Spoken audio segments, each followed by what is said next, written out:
Colonel Sofia Qureshi यांच्याबद्दल वादग्रस्त वक्तव्य करणारे मंत्री कुंवर विजय शहा यांच्या विरोधात गुन्हा दाखल करा असे आदेश मध्य प्रदेश हायकोर्टाने दिले आहेत। मध्य प्रदेश हायकोर्टाने स्वतःहून कुरेशी यांच्यावर केलेल्या विधानाची दखल घेतली व मंत्री शहा यांच्या विरोधात लवकरात लवकर गुन्हा दाखल करण्याचे आदेश दिले। मध्य प्रदेश हायकोर्टाचे न्यायमूर्ती अतुल श्रीधरन यांच्या अध्यक्षतेखाली खंडपीठाने पोलीस महासंचालकांना मंत्र्यांविरोधात गुन्हा दाखल करण्याचे आदेश दिले आहेत। तसेच असं कृत्य पुन्हा केल्यास त्यांना न्यायालयाच्या अवमान कारवाईचा सामना करावा लागेल असं बजावलं आहे। नेमकं प्रकरण काय आहे समजून घेऊया आजच्या या व्हिडिओच्या माध्यमातून। नमस्कार, मी अनुष्का आणि तुम्ही पाहताय दैनिक राज्य लोकतंत्र। पहलगाम येथे पर्यटकांवर झालेल्या दहशतवादी हल्ल्यानंतर भारताने आक्रमक भूमिका घेत ऑपरेशन सिंदूर राबवलं। ऑपरेशन सिंदूरची माहिती देण्याची जबाबदारी केंद्र सरकारने कर्नल सोफिया कुरेशी यांच्यावर सोपवली होती। त्यामुळे ऑपरेशन सिंदूरचा भाग असलेल्या कर्नल सोफिया कुरेशी यांची देशभर प्रशंसा झाली, अजूनही होत आहे। मात्र त्याच कर्नल सोफिया कुरेशी यांच्याबाबत आक्षेपार्ह विधान करून मध्य प्रदेशच्या भाजप सरकारमधील कॅबिनेट मंत्री कुंवर विजय शहा वादात अडकले आहेत। इंदूर जिल्ह्यातील रायकुंडा गावात आयोजित हलमा कार्यक्रमात कॅबिनेट मंत्री विजय शहा म्हणाले, ज्यांनी आमच्या महिलांच्या कुंकुवावर घाला घातला, ज्यांनी आमच्या पर्यटकांना मारलं, आम्ही त्यांच्याच बहिणीला त्यांच्याकडे पाठवलं आणि त्यांना ठार मारलं। दहशतवाद्यांनी आमच्या हिंदूंना कपडे काढून मारलं आणि मोदींनी त्यांच्या बहिणीला आमच्याच विमानातून त्यांच्या घरी पाठवून त्यांना वाईट वागणूक दिली, असाही इशारा दिला। जर तुम्ही आमच्या बहिणींना विधवा केलं तर तुमच्या समुदायाची बहीण येऊन तुम्हाला धडा शिकवेल। विजय शहा यांच्या या विधानाचा संबंध थेट लष्करी अधिकारी कर्नल सोफिया कुरेशी यांच्याशी आहे।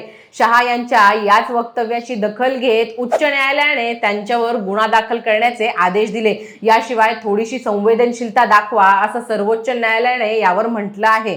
सरन्यायाधीश BR गवई यांनी मंत्र्यांकडून अशी विधानं अपेक्षित नसून ती असंवेदनशील असल्याचं म्हटलं आहे। संवैधानिक पदांवर असलेल्या व्यक्तींनी भाषण करताना संयम राखणं आवश्यक आहे। भारतीय लष्कराने ऑपरेशन सिंदूरद्वारा धडक कारवाई करून पाकिस्तानचं कंबरड मोडलं हे खरं, परंतु प्रसिद्धीची हवा असणाऱ्या व्यक्तींनी या संधीचा लाभ उठवण्याचा लाजिरवाणा प्रकार केला। तापलेल्या तव्यावर पोळी भाजून घेण्यासाठी संधी साधू मागे राहतील कसे? आम्ही चित्रपट निर्मात्यांशी ऑपरेशन सिंदूर या शीर्षकासाठी नोंदणी केली। वृत्तवाहिन्यांनी पाकिस्तानचे नामोनिशान मिटवण्यासंबंधीच्या बातम्यांचा रतीब टाकला। भाजपने याच मोहिमेला केंद्रित करून 10 दिवसांची तिरंगा यात्रा सुरू केली। शस्त्रसंधी नको असलेल्यांनी परराष्ट्र सचिव विक्रम मिस्त्री यांना व त्यांच्या कुटुंबियांना अर्वाच्य भाषेत ट्रोल केलं, धमक्याही दिल्या। मंत्री विजय शहा यांनी कर्नल सोफिया कुरेशी यांच्यावर निशाणा साधला। प्रसिद्धी लोलुप व्यक्तींच्या या लाजिरवाण्या वक्तव्याला काय म्हणावं असा प्रश्न निर्माण होतो। भारत पाकिस्तान युद्धाचं श्रेय सगळेच घेण्याचा विचार करत आहेत, मग ते डोनाल्ड ट्रम्प पासून ते शहा यांच्यापर्यंत यादी निघते।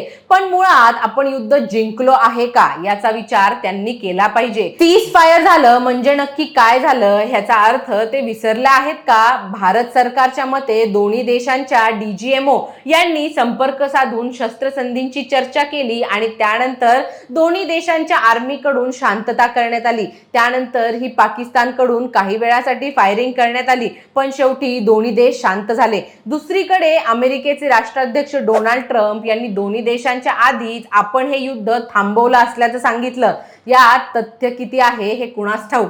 युद्ध जिंकणं आणि सीज फायर करणं यात खूप फरक असतो। मला माहिती आहे की तुम्हा सगळ्यांना याचा अर्थ नक्कीच माहित असेल, पण राजकारणात असे काही अतिशहाणे आहेत, कदाचित त्यांना सीज फायरचा अर्थ माहित नसावा। दोन्ही देशांकडून जो तणाव निर्माण झाला होता तो रोखण्यासाठी एकमेकांशी चर्चा करून तो तत्काळ रोखला जातो, त्याला सीज फायर म्हणतात। युद्ध जिंकणं म्हणजे दुश्मनाला आपल्या काही अटीशर्ती सगळं काही मान्य करायला लावणं आणि आतापर्यंत अशी एकही माहिती समोर आलेली नाही की भारताने पाकिस्तान समोर काही अटी ठेवल्या आहेत आणि त्या पाकिस्ताननं मान्य केल्या आहेत। त्यामुळं या शहा यांच्यासारख्या काही राजकारण्यांना थोडी बुद्धी चालवावी लागेल। भारताच्या शूरलेखीवर केलेल्या या वक्तव्यावर तुमची मतं आणि प्रतिक्रिया आम्हाला कमेंट करून नक्की कळवा आणि जर राज्य लोकतंत्र चॅनलवर नवीन असाल तर चॅनलला लाईक, शेअर आणि सबस्क्राईब करायला विसरू नका। धन्यवाद। दैनिक राज्य लोकतंत्र।